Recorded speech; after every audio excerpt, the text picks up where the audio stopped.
In this video, we are going to walk through a COPD nursing care plan. I want you to ace all your care plans in nursing school. So in this video, I'm going to walk you through how to write a great care plan, and we're going to use COPD as an example so that you can rock the next one that you write. Let's do it. So as I go through the COPD care plan, I'm actually going to be using the study guide inside our NursingSOS membership community. So if you are a NursingSOS member, be sure to check it out in your dashboard so you can kind of follow along with this video. I am just going to be pulling a lot of information from that study guide and putting it into the care plan so that you can kind of see how it works and you can follow along better. So the first part of your nursing care plan, of course, is the nursing diagnosis. Now this is a standardized nursing diagnosis that you will choose. It's like the NANDA nursing diagnosis, right? There's a whole list of them. You do not make them up yourself, my friend, okay? It's so easy. You just choose from the list of NANDA nursing diagnoses. And if you need help with that, check out this video here where I walk you through exactly how to do that. So that's the first thing that you will need to do for your nursing care plan is to choose a NANDA approved nursing diagnosis. So some that work really well for COPD are ineffective breathing pattern, ineffective airway clearance, and impaired gas exchange. Any of those could be a really good fit for your patient. Of course, you will want to make sure that they do fit your patient. If your patient doesn't have one of those problems as much, then you wouldn't want to choose that one. You'd want to choose one that fits your patient better. So it's the first step to writing an amazing care plan is to choose the right nursing diagnosis. Now, the second part of this nursing diagnosis is the related to factor. Now, friend, I always say this, and I really, this is so important. So please listen up. When you submit your nursing care plan to your nursing instructor, they're looking for one thing. They want to make sure that you understand what is going on with your patient.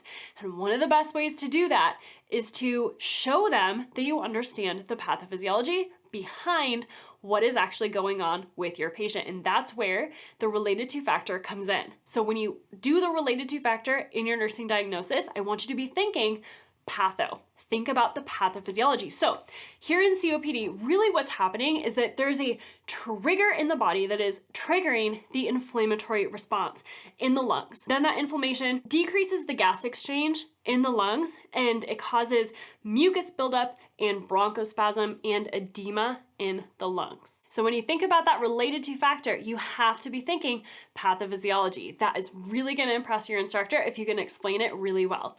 Now, the third part is the as evidenced by. This is the third part of your nursing diagnosis. Now, this is really just the signs and symptoms of what's happening with your patient. So the as evidenced by is the evidence as to why you chose that NANDA nursing diagnosis, right? So for a patient with COPD, some things that you might want to include is that they have a unproductive or a productive cough.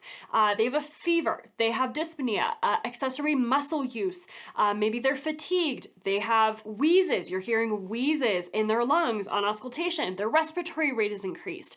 All of those things you can definitely put in that as evidenced by section of your nursing diagnosis because it will prove your NANDA nursing diagnosis of ineffective breathing pattern, ineffective airway clearance, those kinds of things. So make sure that they fit though. So any nursing diagnosis that you use, you need to make sure that the as evidenced by factors actually provides evidence and the reason for you selecting that particular NANDA diagnosis. Now, the second part to your nursing care plan is the patient goals.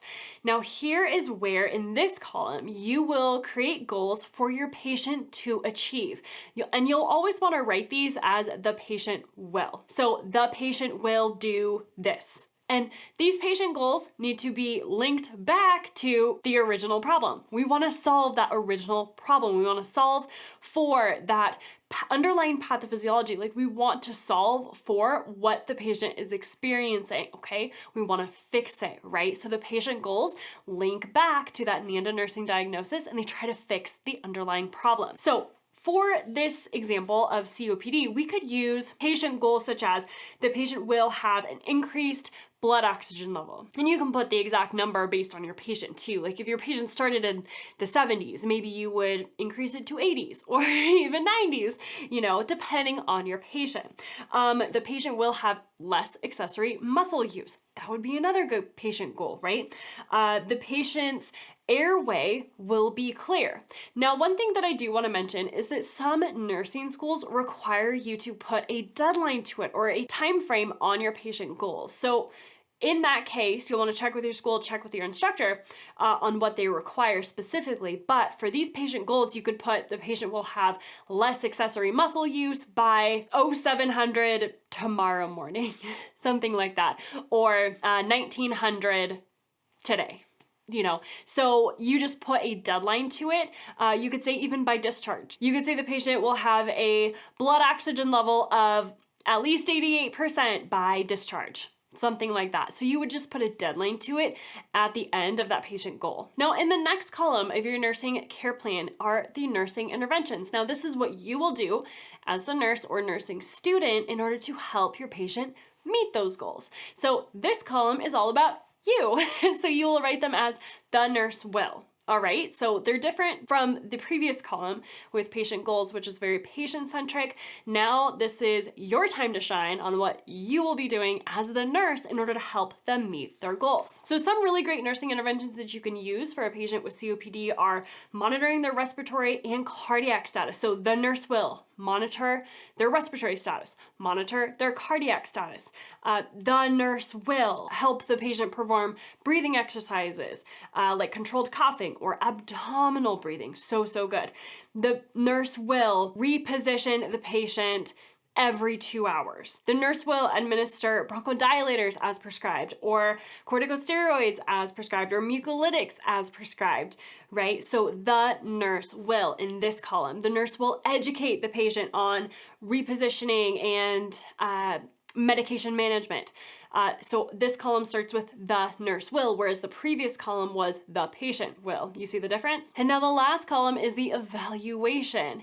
You need to evaluate whether or not your patient met their goal. Now, evaluation is just basically another name for the nursing assessment all over again. So you just go assess your patient again and see, did they meet their goal or did they not meet their goal? If they did meet their goal, great. That care plan is complete.